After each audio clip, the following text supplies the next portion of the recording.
Hey, Chrymzon here. Even though the idols are referred to as being self-styled anarchists within the Welcome to Santo Alesso trailer, you can clearly see that there is some form of hierarchy within their organization, which honestly isn't that surprising. I am not a professional of political studies, but from the limited amount of research I have done on the topic of anarchism for this video, it seems to me that the concept of anarchy is more about how the government itself should not be trusted, and that smaller communities should be allowed to rule over themselves. An interesting thing to note about these leaders is that they each have a different color that they are associated with. Going from left to right, there is yellow, red, magenta, purple, cyan, and pink. This is really interesting because this seems to be the first gang in the series that has multiple leaders and is structured in a way that is reminiscent of a republic or democracy, where certain groups within the gang have a representative that speaks for them. Now, since the developers thought that this gang being related to anarchy was important enough to mention within the trailer, it is possible that the motivation for their criminal activity may be politically based. From this information, my perspective is that these guys do not seem to just be any random street gang, but are more similar to a group of domestic terrorists. Some more interesting points related to this gang is that they heavily use imagery associated with the Eye of Horus from Egyptian mythology, and the Eye of Providence, which is associated with the Illuminati. By investigating these two symbols, it is possible to gain some more insight into who the idols are and what they are supposed to represent. The Eye of Horus represents protection and restoration, while the Eye of Providence is a representation of the all-seeing eye of God. In other words, the eye serves as a reminder that God is always witnessing the deeds of humanity, whether they be good or bad. Based on these meanings, I believe that the idols see themselves as gods that are attempting to protect and revitalize Santo Alesso.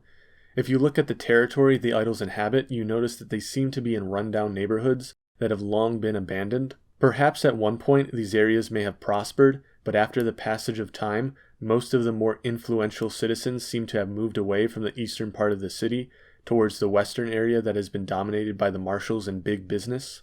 One of the districts that appear to be under the idols' control is even referred to as Old Town. It seems to me that the idols may live in the poorer districts of the city that used to be the central hub, but have since hit hard times. I believe that the idols may have formed in order to protect themselves from gangs like Los Panteros, and as a way to enrich the lives of weaker members of society by banding together into one united gang. Within the trailer, it is also mentioned that the idols seem to believe they are part of a new world order, which I just find amusing. Typically, when the concept of a new world order or Illuminati is brought up, it is usually associated with people that are already in a place of political power, yet in this instance it is being associated with a small gang of homeless people that live in tents at an abandoned amusement park. This might give us an interesting perspective into the end goal of the idols. Even though the idols seem to be a united group, I highly doubt that they are all unified in their priorities. Some members may be interested in just living a fun life where they have the power to do whatever they please, while others may be more politically motivated and are attempting to seize power or spread a political message to the people of Santo Alesso by committing acts that will garnish attention from the public. Either way, they seem obsessed with gaining more influence and controlling the public's perception of their gang. One question I find particularly interesting is, how did Kevin find himself involved with the idols? One theory of mine that I really like relates to the reason for why Kevin is so obsessed with being a chef. I think that Kevin grew up in the poorer side of the city and did not have access to food. Perhaps as a child he was starving, and in order to survive he joined up with the idols. And later on in his life, his traumatic experience with nearly starving to death grew into a passion for cooking so that he could always remain well fed. Something really odd that most people noticed about Kevin is his cat helmet. It appears that the higher ranking members are the only ones in the idols that wear this type of helmet, yet Kevin is in ownership of one. This might indicate that either Kevin could have been a high ranking member within the idols, or that the helmet used to belong to another high ranking member that Kevin was close to, and he keeps it as a memento. In other words, for those that are familiar with Pokemon, Kevin might literally just be a Cubone.